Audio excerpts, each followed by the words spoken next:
Tukiwa katika hatua ya ujenzi wa mizinga ya kisasa ya nyuki, kwa siku ya leo tutazungumzia hatua ya upangaji wa chaga pamoja na hatua ya kuweza kufunika mfuniko.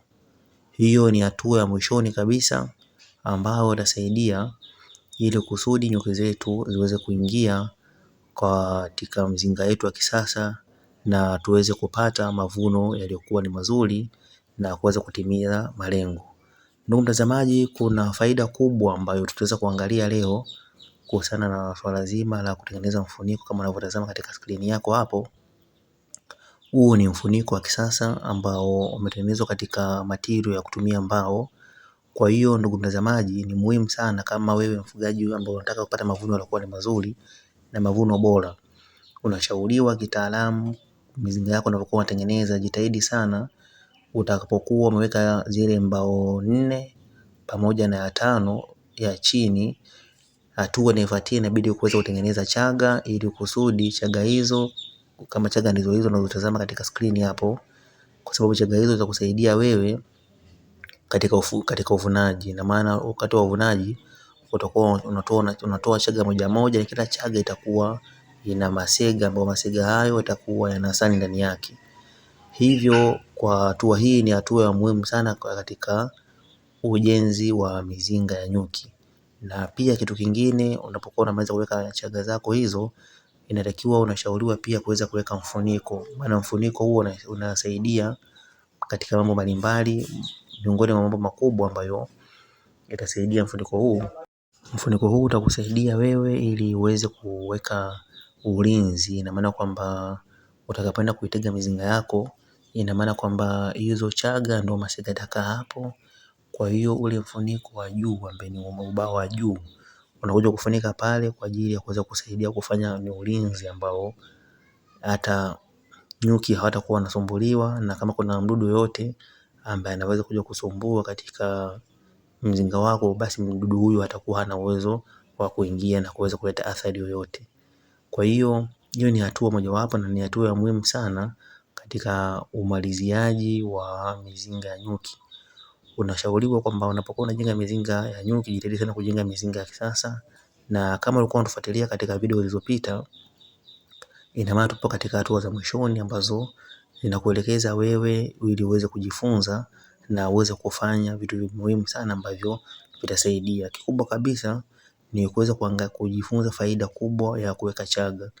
Faida kubwa kuweka chaga katika mizinga ya kisasa, chaga inasaidia katika utunzaji wa asali, na pia chaga inasaidia katika kurahisisha au kuvutia nyuki wetu ili waweze kukaa hapo na kuweza kutengeneza mazingira mazuri. Hii video hii hapa maana yake ni ndani.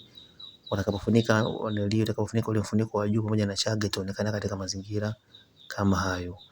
Ina maana kwa humo ndio baadaye, baada ya kuwa tumeshaenda kuweka na nyuki wameingia, kutakuwa kumejaa masega. Ina maana kwamba kila chaga moja litakuwa limejaa masega na kila sega moja litakuwa limewekewa tayari asali, yaani limetengenezewa asali na nyuki wetu.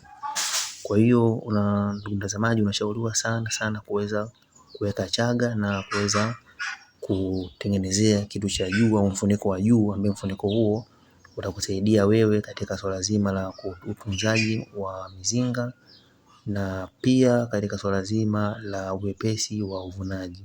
Kwani mizinga yetu sisi hii sio mizinga kuweza kutega juu, maana kuna mizinga mingine ambayo unaenda kuifunga na kuiweka juu ya miti mikubwa au miti ya wastani. Lakini kulingana na mfuniko huu ambao tumeweka, ina maana kwamba hii tunatarajia kuweza kuweka katika uchanja au katika gogo au katika mti mkubwa ambao utakuwa umekaa kwa chini. Kwa hiyo tunaenda kuweka kwa pale juu, na muda wa mavuno itakuwa ni kufungua tu huo mfuniko na kutoa chaga moja moja kwa ajili ya kufanya mavuno yetu. Kwa hiyo mzinga huu ni muhimu sana kwa mkulima yote ambaye anaanza ufugaji, na kikundi au makampuni au taasisi mbalimbali ambazo zina mpango wa kuweza kufanya vizuri au zina mpango wa kuanzisha mradi wa nyuki. Kwani ukifanya hivi utakuwa na uhakika mzuri kabisa na uhakika wa imara ambao itapelekea wewe kuweza kupata mafanikio na kuweza kupata mavuno yaliyokuwa yako vizuri zaidi. Hivyo basi hiyo ni faida kubwa ya kuweza kutengeneza mzinga ambao una mfuniko. Na pia faida nyingine ambayo inaweza kukusaidia wewe ni kuhusiana na uwepesi wa kuvuna. Ukiachana na swala zima la uwepesi wa ulinzi, ina maana utalinda nyuki, utalinda asali iliyomo ndani, na pia utalinda mtu yoyote asije kuja kuathiri. Kwani tunasema kwamba mizinga hii inaenda kutegwa porini, inatengenezwa mazingira porini, kwa tunapokuwa tunafunga hivyo bado tunapiga kufuli. Kwa hiyo hata kama akija mtu yoyote kutaka kuja kuingia na kuweza kuiba asali, kuiba nini, anakuwa hawezi, kwa sababu tayari tumefunga na tumeweka kufuli. Kunakuwa ni mzinga ambao ni wa kwetu, ulinzi uko imara, tumelinda dhidi ya wanyama mbalimbali waharibifu ambao wanaweza wakaenda pale wakala asali au wakasumbua nyuki na kupelekea nyuki wasiweze kuingia na kuweza kufanya starehe zake hapo na kutengeneza asali. Na pia kingine, mfuniko huu pia utasaidia kulinda binadamu ambao ni wezi. Tunaamini kwamba kila binadamu anakuwa na tabia yake, lakini kuna binadamu mwingine ambaye akiona wewe umeweza kuweka mradi mkubwa kama huu na kuweza kwenda kutega sehemu porini, wewe anao uwezo kila baada ya miezi mitatu akavizia na kwenda kufungua na kwenda kuiba. Anaweza kaiba hata masega mawili au matatu, au akiba masega yote ambayo yamepatikana mle, na atakuwa amekutia hasara. Kwa hiyo ni jambo la kuzingatia kama unataka mavuno yalikuwa ni mazuri na mavuno yalikuwa ni sahihi na amani katika mavuno yako. Ndugu mtazamaji, kama kitokea hautafanya hivyo, kuna madhara ambayo utayapata. Madhara makubwa, utaibiwa nyuki, utaibiwa asali yako, na madhara mengine itapelekea kwamba wewe kupata mavuno yalikuwa ni madogo, na pia madhara mengine itapelekea kwamba nyuki wako kutokukaa kwa amani na nyuki wako kutokuweza kustahimili mazingira ambayo umeweza kutegea. Kwa hiyo kwa kufanya hivyo ili kujiepusha na madhara hayo, ndio maana tunakushauri ili uweze kutengeneza mizinga ya nyuki ya kisasa ambayo ina mfuniko na kuweza kuifungia vizuri kufuli kwa ajili ya ulinzi na usalama wa mazao yako ambayo yamo ndani, ambao unatarajia kuweza kupata mavuno yaliyokuwa ni mazuri. Na kitu kingine, ndugu mtazamaji, ni kuhusiana na swala zima la wapi pa kuiweka mizinga hii. Tukumbuke mizinga hii umeiweka, umetumia gharama kubwa katika jinsi ya kutengeneza.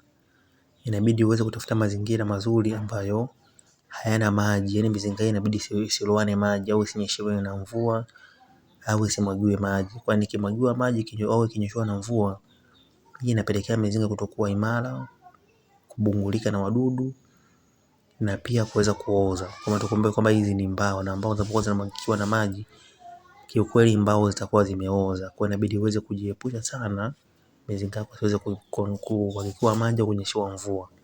Na unafanyaje ili isinyeshewe mvua? Unatakiwa uweze kutengeneza kijumba. Jumba aidha kama unakuwa na mtaji mzuri, nyumba kubwa, au kiuchanja kidogo ambacho juu utafunika mabati au majani au makuti, kulingana na mazingira ambayo wewe unaishi na mazingira ambayo unaweza kupata vile vitu vya kufunika, ili kusudi isiweze kulowana. Kwani vikilowana tu mizinga yako itakuwa sio imara na itaharibika. Kwa kuepusha isiweze kuharibika, ndio uweze kuilinda dhidi ya kunyeshewa na mvua au dhidi ya kuweza kumwagikiwa na maji au kupata maji. Ukifanya hivyo unatimiza malengo yako na utakuwa ni miongoni mwa watu ambao wanufaika wazuri wa kilimo hichi au mradi huu wa ufugaji wa nyuki. Kuna watu wengi sana wanafuga nyuki wanaishia njiani, ni kwa sababu hawajapata elimu sahihi na hatua mbalimbali ambazo inabidi waweze kuzifanya ili kusudi kutimiza malengo yake hayo. Na kuomba tu uweze kutufuatilia video mbalimbali ambazo zinatoka katika channel yako ya Nebuye TV. Ukiwa unafuatilia hivi utajifunza na utajua hatua mbalimbali ambazo inatakiwa uweze kuzichukua ili kusudi kuweza kufanikiwa swala zima la uvunaji uandaaji na uchakachaji wa mizinga ya nyuki pamoja na asali kwa ujumla. Nakumbushia tu uweze kusubscribe, ulike na comment na uweze kutufuatilia. Karibu sana.